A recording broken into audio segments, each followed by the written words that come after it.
just heard is me improvising using chord scales and arpeggios. I can't imagine how I would do it without them. Nonetheless, I've come across a wave of videos here on YouTube telling aspiring jazz guitar players to stop wasting their time with scales and arpeggios. Some claim that the whole chord scale system that the big music schools teach is outdated. Others call it academic fluff and even imply it's a scam just to make money. I'm Richie Zellen, and today I want to clear up this controversy, which comes down to two specific misconceptions. And be sure to stick with me, because before we're done today, I want to tell you about my new book, which you can download for free. It's called 10 Tips to Improve Your Jazz Solos, plus the myths holding you back. Before we get to the two misconceptions, I want to actually define what a chord scale is to make sure we're on the same page. And this will explain why every serious music school teaches it as a foundation and prerequisite for jazz improvisation. What I am going to show you is deeply rooted in European functional harmony, and it consists of generating chords from their parent scales. So what I want to demonstrate is that scales and chords are vertical and horizontal expressions of the same harmonic unit. And although classical historical methods do not use the term chord scales, which is mainly used today for reference in jazz, the underlying structural concept is the same, and it predates modern jazz education by centuries. So let's take a G major scale.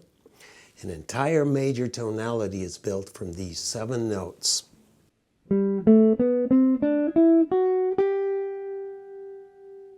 If we want to determine what chord is derived from it, we play the root, 3rd, 5th, and 7th degrees of the scale together.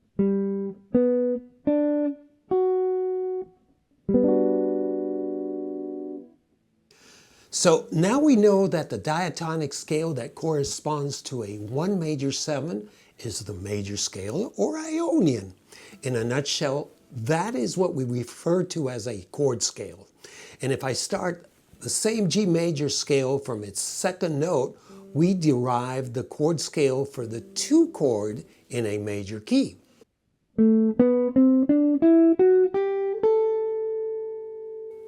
And we derive a minor 7th chord from it. Now, if you're new to harmony, it's important to note that these are diatonic scales, which means they are exclusively based on the notes of the parent scale, which is G major. And this is where some confusion regarding chord scales originates if you don't understand harmony. Depending on what harmonic function we want, we can substitute that scale with a non-diatonic scale and the chord it generates. Nonetheless, it is still a chord scale. For example, say we are including a B-flat 7 chord within the key of G. How do we determine its chord scale? Well, we first play the 7th chord's arpeggio. Then we fill the missing degrees using only notes that are diatonic to G major.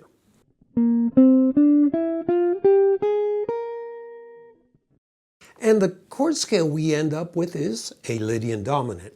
And this chord can now take on the function of what is also known as a substitute dominant, and it resolves to the 2 minor in G. So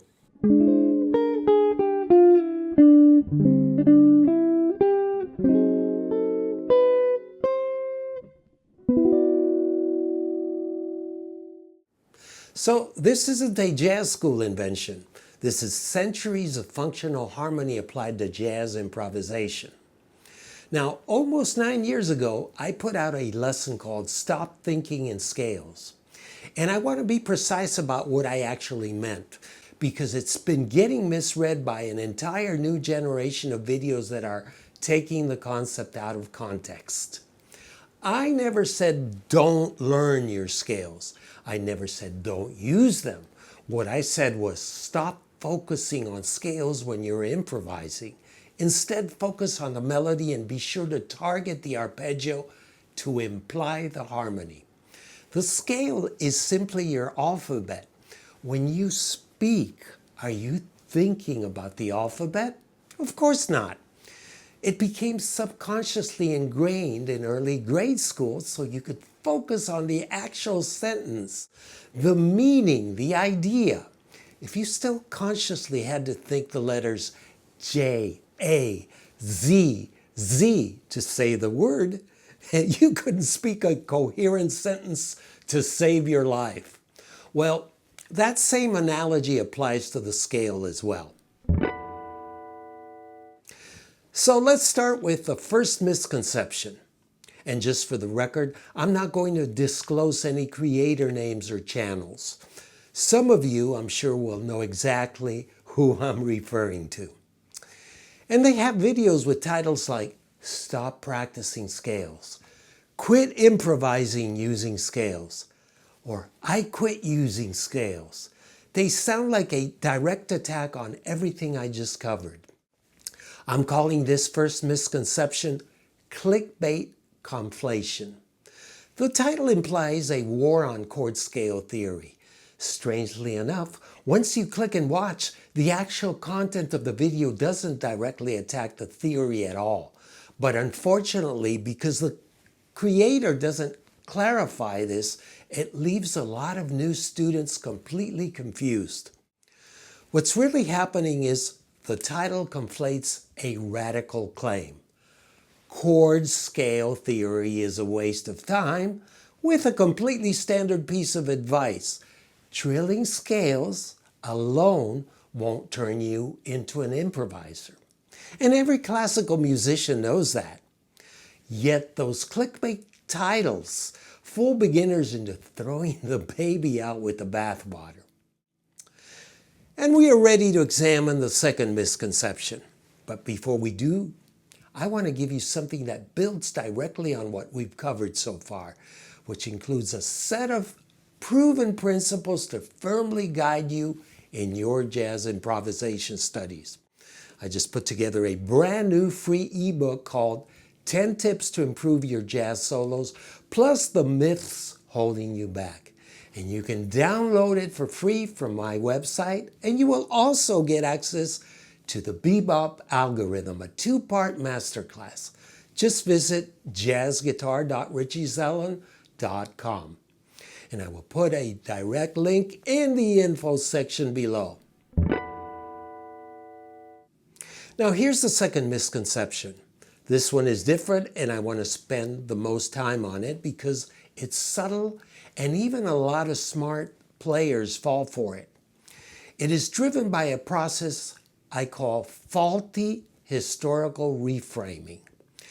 And you'll find videos out there with titles like Why Music Schools Don't Teach Real Jazz, or No Scales, No Arpeggios, Just Do This. Here are two perfect examples of how a faulty reframe creates a major misconception. One video attacks academic music education using a historical reframe. Charlie Parker never went to Berkeley. Now, that historical fact is completely true, but the creator builds a faulty conclusion on top of it, reframing the lack of formal schooling to mean that chord-scale relationships are just an academic scam invented to sell jazz education, and that the real masters never actually played that way. And by that way, he implies that the early bebop musicians relied purely on their natural talent and their ears, completely bypassing any formal study of musical harmony, and that you too can do the same. Okay. Implicit in this argument is the idea that Charlie Parker wasn't even aware of chord scales. But here is the flaw. New terms like chord scales were simply added to jazz methods later on, and they were invented to easier reference existing principles in functional harmony when teaching jazz improvisation. but the underlying principle is the exact harmonic framework that Bird was using. So this is a faulty reframe because it conflates the history of modern music schools with the history of the musical principles themselves. Just because an institution wasn't teaching it in a classroom in 1945 does not mean the masters were not utilizing those exact harmonic relationships in their playing. Another video takes isolated portions of Charlie Parker's solos to demonstrate its point. Here the creator frames the lines from an alternative perspective. This is a theoretical reframe. He implies that Parker was specifically thinking in terms of triads plus one extra tension note and some chromatic connectors. Breaking down a line to identify any existing triads is a completely legitimate way to look at it. I agree. But the reframe becomes faulty when he uses it to deduce that this was Bird's mental framework for everything and not the underlying scale and seventh chord arpeggio. His alternative perspective isn't inherently wrong, but his conclusion is. What he labels as just a triad plus a random tension note actually classifies as part of a seventh chord arpeggio. The triad is simply part of that larger seventh chord foundation that he is choosing to ignore. And that happens to be the foundation that all the bebop pioneers used in their playing. As evidence, if you examine most measures of a classic bebop solo, you will find the third and the seventh of the chord explicitly included in the line. Now here's what I need to clear up. Framing an established concept from a different perspective isn't automatically wrong. It's fine if you're doing it to break something down and understand it better. Jazz musicians have framed plenty of compositional concepts established by classical musicians from new perspectives so that they can apply them more easily when improvising, but they haven't reinvented the wheel. Jazz improvisation is a form of spontaneous composition based on the same centuries-old principles of functional harmony. At least bebop is. To show you what a legitimate reframe looks like, take Pat Martino. For example, he liked to view scales from the relative minor perspective. On that note, let me mention that I actually studied with Pat for a brief period. We never even got to the point where I was ready to learn his relative minor approach to improvise. And that's because he knew I first had a gap to fill, mastering those so-called chord scales and arpeggios. And I still have pages in his own handwriting where he laid it out step by step, that same foundation. By the way, if you're interested, I show some of those pages in another lesson. You'll find a direct link in the info section below if you want to see them for yourself. Okay, another example comes from Barry Harris. He liked to add an extra note to a 7-note scale to create symmetrical 8th-note lines, among other reasons. And these are legitimate reframes, but they're optional, alternative perspectives when you're improvising, not a substitute for the foundation chord scales provide. And whether it's Pat Martino, Barry Harris, or anyone else, these concepts are only taught at music schools after the student has already acquired a proper understanding of the chord scale fundamentals. I've come to understand why from my own experience teaching at various universities. And on that note, a disclaimer. I don't believe you have to study at an academic institution in order to become a good jazz player. As a matter of fact, my most valuable learning came from my mentors outside of school. But enough said. I leave you with these two misconceptions to keep in mind. Clickbait conflation and faulty reframing. If you can identify them, You'll never let them lead you down the wrong path. For those of you who are still with me, I truly hope you have enjoyed this lesson. If so, please be sure to like and comment. And if you haven't done so yet, subscribe. I'm Richie Zellon, and I look forward to sharing another info-filled lesson real soon with you. Until we meet again, you know the drill. Practice, practice, practice. Take a break, and rinse and repeat. May peace be with you.